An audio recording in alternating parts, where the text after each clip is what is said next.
近年金價表現強勁，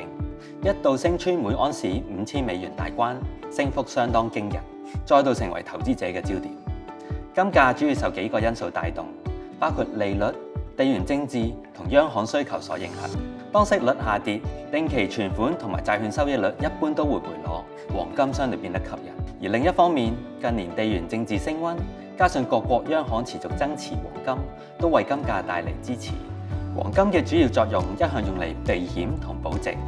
但從長線資產配置嘅角度睇，黃金喺成個投資組合入面到底扮演咩角色呢？